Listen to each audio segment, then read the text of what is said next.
Tales of the Artesia, Story 1. Roth stared down at the beer before him, watching the condensation trickle down the glass. It was daring him. He should salivate and run his tongue along his lips before quenching his thirst. Instead, he stared into the amber pool and let a sullen mood creep over him. Stopovers in Taris were some of his least favourite, and he'd been to some pretty shitty places over the last few years. The entire town was always humid, unfailingly.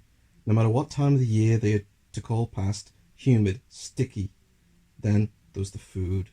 Seafood, always seafood. It clung in the air like a fishery no matter where you went. Major seaport or not, try to import some beef for the love of the gods. Raise some damn chickens even. Roth! Axe's hand slapped so hard on his back he was sure his heart went out of rhythm. Drinking ain't no spectator sport, lad. Get it down your neck before the bloody thing gets warm. Axe's voice could never aspire to anything quieter than a shout. Enraged, his words would carry across continents. He was a man people always noticed, even in a noisy pub like this. I would, but... He pushed it aside with a casual, fluid movement of his hand. The urge has left me. Axe frowned, and Roth could see the man's thought processes etched across his face. He was currently wondering why the hell someone wouldn't want a beer, and no sane answer was forthcoming. At the edge of a question, the barmaid interrupted him. Yes, dear? Her voice was loud and sharp, contrasting with her pale but soft features. Oh, yes, my lovely. Could I have 2 of your fine ales and 4 of those tiny red shots that you do? Axe's broad smile was pleasing to the girl, and she couldn't help grinning back. Terrace fires. That would be them, he proclaimed, pointing proudly upward. You're a braver soul than I. She laughed. Axe chuckled back. Should I pass out, my lovely, please seek this gent here. And he indicated enthusiastically to Roth, who shall ensure my safe departure from your establishment. I will? His friend asked, one eyebrow cocked in a degree of disbelief. Of course you will. You're a good man, Roth. Wouldn't leave a good man behind, would you? Roth sighed. No. Then a pause. I might leave your drunken backside here, though. Axe's laugh was deafening. The barmaid joined in, so taken with Axe, she almost forgot to charge him the 8 florins for his drinks.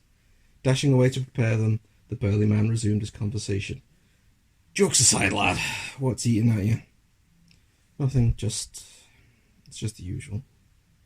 Ah, was the initial reply. Most of Roth's low moods came down to this. Homesick. Roth just nodded and sighed. Well, you shouldn't be homesick. You have a home, it's on the Artesia. Don't need no other home than that. But he did. Axe knew that too. But it was the only comfort he could give. Right now, nobody could get Roth home. Besides, the barmaid returned. Here you go. She still wore her best smile as she passed over the drinks, wobbling on a chipped and gouged wooden tray. Why, thank you, lass. He gave her a little wink and slipped her an extra florin as he took the tray from her. She blushed a little before moving on to the other busy customers. Right, where was I? Besides? Ah, yes, besides, I think that... Axe! 2 women, both blonde, called lovingly over the din. As they came closer, Roth noticed they were both young, no more than 25, and quite pretty under a touch too much makeup, particularly the rouge. We were starting to wonder where you were. They were clearly impatient. For Axe or the drinks, Roth wasn't too sure. Ladies, my apologies. I was conversing with my good friend here. He passed Roth again. He'd taken lighter punches. I shall join you in just a moment. Axe watched the lady sit down once more and turned to his friend. Would you like to join us? He already knew the answer, but the man had manners. That's okay. You go and enjoy yourself. He summoned a half-hearted smile. I think I might just go outside and get some fresh air. Fresh? Here? Well, less smoky air, perhaps? Ha! Well, lad, all else fails, I'll meet you back on the Artesia, all right? Roth nodded acceptance, and Axe energized himself back to being the exuberant showman for his company. Later Axe. He unfurled his athletic form from his perch and set course for the exit. The outside air was damp, the salty air of the sea washing in across the town. A low amber hue warmed the streets with sparing gaslight, and the laughter of revellers and lovers tickled across the ears of all who would listen. But for Roth, his heart was heavy and insistent. its chorus drowning out such sounds. Home. It was a word that was losing its meaning to him, but the mere mention still gnawed at him. He had to stop thinking like this. He was going to drive himself mad. A swarm of new punters came marching up from the docks, new arrivals clearly flush with money by their smiles, intent as Axe to enjoy what few charms were available. They brushed past him and into the bar. Loud cheers heard inside as fellow comrades embraced them. Roth walked over to a more secluded spot across the road. There, railings overlooked one of the many small canals that was used to transport heavy goods. He propped himself up against the wrought ironwork and looked around. A few drunken embraces, fellowship, happiness. A man hurriedly walking a small, energetic dog past the noise, his cheeks flushed, and another sat atop the purple canister of the Intercontinental Postal Service. Here, so close to the bar, Roth could only assume it was mostly filled with piss instead of letters. The man, a vague shape in the half-light, took a long drag from his cigarette before pouring out the acrid smoke from his lips. Why was he even staying? Back to the Artesia. He took a total of 5 steps. 5. Then circumstance pulled him in. What? Axe's voice boomed from inside the bar. The whole town stopped talking for a moment and leaned in, cupping its ear. The man did not sound happy. He sounded outraged and, in all likelihood, about ready to put his fist through something or, perhaps, someone. Shit, Roth muttered. There were honestly moments where he wished he could be an arsehole and just leave his friend behind. But, well, it did make him an arsehole. Even the locals sprung to attention and took notice. Alarmed whispers floated through the air. Roth sighed. Time to take a deep breath, gird himself for what was to come, and get his arse back inside before things really went sideways. As he neared the entrance, 7 or 8 patrons made an urgent exit. They weren't so much motivated by fear, but by common sense.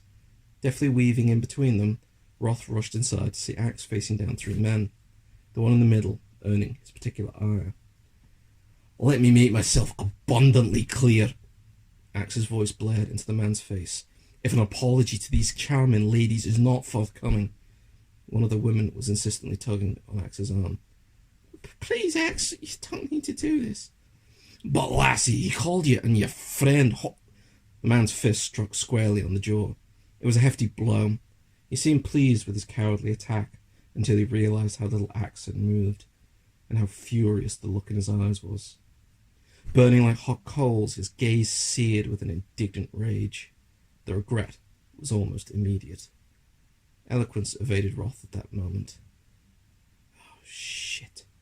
Being all that escaped his lips before a deafening bellow emerged from Axe. Lunging forward, he grabbed his assailant and flung him at the bar. He soared through the air like a discarded doll, landing head first against the brass rail. A satisfying clang rang out before he crumpled to the ground, unconscious and bleeding. His 2 friends looked confused, as if they weren't quite sure what had happened. Surely their fierce leader hadn't just been bounced around like a cheap and disappointing toy. Surely. The one on the left saw everyone's eyes cast in their direction. Embarrassment poured into his guts like boiling water, giving rise to a sudden and explosive anger.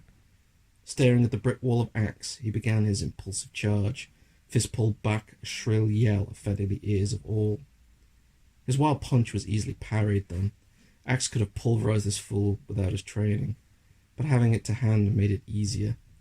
His arm thrust forward, clenched fist filled with intent. It was like being smashed in the face with a tree trunk. His features looked like putty as they contorted from the force of the blow. There was a loud crack and his head snapped back. He spilled over the adjacent table before tumbling down onto a hastily vacated chair. The remaining member of the group, a mousy redhead, took a step back and started to weigh his options pretty quickly in light of Axe's ferocity. Roth stepped into the fray and blocked his friend's march toward the final man. Look, he said to the increasingly nervous man, just grab your friends and leave before this gets any worse. He felt Axe bump up against him and a feral growl emit from the man. Axe!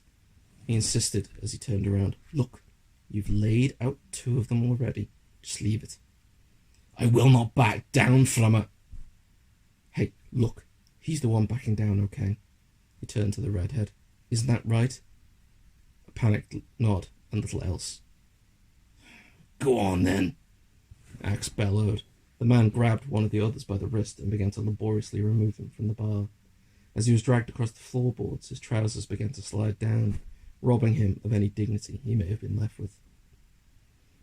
Nearing the other, unconscious and bleeding by the bar, the redhead tried to feebly drag him away too.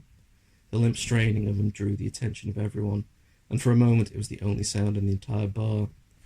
Everyone just looked on, oddly fascinated by the difficulty he was having. Roth addressed the bar. Can someone please help him? Still more quiet. It was a pitiable sight. Please, I'll pay for your next drink. 3 men quickly volunteered, and they all assisted in clearing the men out. You, wait here, Roth said to Axe. He jogged over to the bar and quickly laid out 12 florins to cover the men's drinks. Sound started to come back to the bar, which was a relief to Roth. But when he turned back around, Axe was engaged in a somewhat fraught conversation with one of the young women from before. I told you not to do anything, she shouted, rather angrily. But I thought it was just because... You could have tried listening to me. Don't make any assumptions, Kay. Axe's face was staring red, but it wasn't in anger. He was getting swallowed up by a whole new emotion. Embarrassment. Problem? Roth interjected. Yes, but not really for me, the woman replied. I was just explaining to Axe that the guy just sent flying like an old sack of bones is head of the militia in town. It also happens to be related to the mayor, who happens to be the richest guy in town. Bollocks. Would it be a stretch of the imagination to assume that this militia is well armed? Roth asked. His entire soul was sighing at this rapidly developing situation. He just wanted to be away from this rancid crap hole and in bed. No, it wouldn't. Shag, Axe replied. How many we swords in this militia? 50 or so. She shook her head and looked up into Axe's eyes. I like you, Axe, a lot. You're so much fun, but you need to learn to listen. She brushed her long hair out of her face with the back of her hand. Look, you better be going. All of his friends are going to show up. They ain't the calm sort. I'm sorry, lass. I understand, Axe, really. You thought you were standing up for my good name, which is sweet. Pointless as it might be. She gave him a sincere smile, which surprised him. Now get out of here. Axe reached into his pocket, took out 100 florins and forced them right into the woman's hand. For the inconvenience. Axe started to walk out and Roth nodded to the young lady. Apologies for the disruption, miss. And he began a prompt exit as well. Out on the main street, Axe was moving very slowly. Whether it was from the alcohol he'd already consumed or just a general indifference to the situation, nobody could be quite sure. He was more than content to just amble his way along at his own pace, feeling the cobbled street against the firm underside of his boots. Roth did not have such a laid-back attitude. Roth did not want to get tangled in any more trouble. Roth started taking long strides at a hurried pace. Slow down there, ain't no need to rush, Axe declared, his hand reaching out for his friend's shoulder. Roth moved out of his arc and turned back as he took the lead. There isn't. Your lady friend just told us that up to 50 rather irate men with guns might take slight exception to you bouncing that guy off the bar barely 5 minutes ago. Roth answered, slight exasperation in his voice. Bunch of loudmouth cowards. He won't be bothering us. Roth raised an eyebrow. Disbelief had to manifest itself somewhere, and his face seemed like the ideal place. You can't know that. They could be right behind us for all we know, just itching to put a bullet in the two of us. Now, lad, I know people like this. You have to trust me. I shall say again, none of them will be bothering us. They're cowards. Roth didn't slow down. Axe broke into a small jog to keep pace, accidentally clipping one foot with the other as he went. The cowards with guns. What's up with you and guns? He asked, trying to sound as jovial as he could. It's not as though I'm averse to them, but I don't like getting shot at. I thought you'd be keenly aware of that. Nobody likes getting shot at. Doesn't mean you have to act like you have a stick up your butt about it. Axe was fairly sure he saw Roth's eyes roll. It seems his annoyance still wasn't turning into anger. That was an emotion Roth rarely wore. He seemed to save it up in a little jar somewhere, unleashing the apocalyptic bastard only when the moment truly warranted it. Some people are getting shot at. God knows you sure as shit act like you do at times. So come on, shift it. 6 years earlier, Gadrigan Valley, Bavaria. The Gadrigan Valley, at over 520 imes, imperial miles, long and some 40 imes across at its widest, was one of the most famous places in Bavaria. Verdant lands, diverse wildlife, a multitude of flora and fauna. People had travelled from all around the world to see it. Children had played here. Families had broken bread together here. Old and young alike had come to bask in the beauty that nature provided. But now, it was a vulnerable location at Bavaria's southern border. Paranoia had set in. Locals were screaming about incursions by spies. Villagers were attacking outsiders. Their once warm smiles had eroded into glares of suspicion, spits of rage. They were trading away their humanity with little regard for where it would take them. Their behaviour might have been allowed to continue. After all, only people from their former ally, now enemy, the United Gales, had been on the receiving end of the violence. But overreach is often the indulgence of a thug drunk on power, and after 2 sheriffs failed to return from a patrol in the area, the head of the Gadrigan clan, Torn Wilt, requested that his army assign men to investigate the troubles in the area, both claims of spies and the brutality against outsiders. Wilt was a fair man, but he wouldn't take any disrespect to his authority. "Sal, how much further until we reach this poxy little town?" Axe growled, his kit strapped firmly to his back, a rifle securely held in his hands. Self and Crane, map in one hand and compass in the other, made a quick calculation in her head. "About 8 more imes, Cap. We're almost there." "Thanks, Shag." He looked at the sky and saw pregnant clouds looming. "Well, it looks like it's going to piss it down in no time, and I'm not in the mood to be fucked off and wet." Torn Wilt would probably have been unimpressed at only 4 people being sent to look into the Gadrigan situation, but this was wartime. Soldiers were a valuable commodity, and the powers that be were only interested in sending a man who would hate the job, a man who was consistently complicating their lives. Axon and Brock was the perfect choice for the task, and, by the gods, he really was hating it. "Not enjoying the scenery, sir?" asked Fenantier, found to his friends, a conscripted man who could sound sarcastic even when he was looking to the most sincere person that had ever lived. "The scenery," Axe said, his face trying to choose between anger and fatigue, "is just fine, but not getting a vehicle for this job is a fucking joke. I'm captain, for God's sakes. Is asking for transport such a bloody outrage? I think you only get a truck if you haven't punched another officer in the dick," Brennan half muttered, as the intellectual of the outfit. It was his obligation to come out with the perceptive but ill-advised comments at regular intervals. As always, within a couple of words escaping his lips, he regretted them. Why, oh why, couldn't he just set up some thought process that could examine any prospective utterances for stupidity? His masochistic streak must have been manifesting in his daily life. "What was that?" Axe asked, the sky becoming more overcast, an ominous sign to Brennan. He nervously cleared his throat. Nothing, sir." "Aye, I thought not." The words seemed to rumble out from the man's stomach and into the ground. A nervous cough spluttered into the air, and they carried on their way. A few minutes passed, and Sal spoke up, wanting to break the boredom of the silence. "My family used to bring me on holidays here. Loved it so much. Gorgeous place." "Here, like, here?" Fed inquired. Somehow, he sounded sceptical. "Well," Sal paused, "not exactly here, not this far south. My parents were always a bit weird about being near the Gales. We were further north, near Placid. Once a year, without fail, we'd have a week away and just relax." A pleasant smile crept onto her features.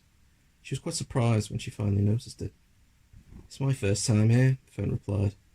That damn voice of his, none of them believed him. You could see it on their faces. "No, really, I'm serious. My parents were so bloody into the high church, no holidays for me. School breaks were for jobs or chores or volunteering, preferably volunteering at the high church." "Why?" Breeden asked. "I thought the high church was into the health of the soul. Doesn't get much better than a holiday for that." "The high church," Fed answered, "does not believe that idleness is in the best interest of the soul. Idleness leads to a disconnect from the message of the gods and their dedication to building a better world," he replied. This time, the sarcasm was certainly intentional. "Do you believe any of that?" asked Brennan, genuinely interested. Shit, no, I like doing fuck all. I'd be sleeping, he said, pointing to a lush patch of long grass. Right over there right now if I could get away with it. Idleness is relaxing, and relaxation is, as Breeny points out, good for the soul. He stretched his arms out and yawned. And that enlightened message is from the Book of Fen. So, starting your own church then? Sal laughed. Yeah, only rule is you don't bother me with your shit and let me have a nap. A few more minutes passed with Sal checking the compass and map now and again to make sure they were precisely on course. The landscape was naturally funneling them in the right direction, but she felt happy at double-checking. If she was being made responsible for navigation, she was going to take it seriously. A light smattering of rain came down on them, and groans were heard all around. They all knew it was going to be brief, that the real downpour was going to come later, so they pushed on, deciding to forego a search for shelter. 10 minutes later, they would prove right. "So, Captain," Fen called out, "you ever been to Gadrigan before?" "Me? No. First time," Axe replied. A lie. He always lied when it came to her. She wouldn't be happy. "But I can see the appeal. Though probably more on a day that didn't involve walking 50 hours before sundown and getting spat on by the gods. At least we have such a positive energy to sustain us." Bradenhalf was not going to survive the week.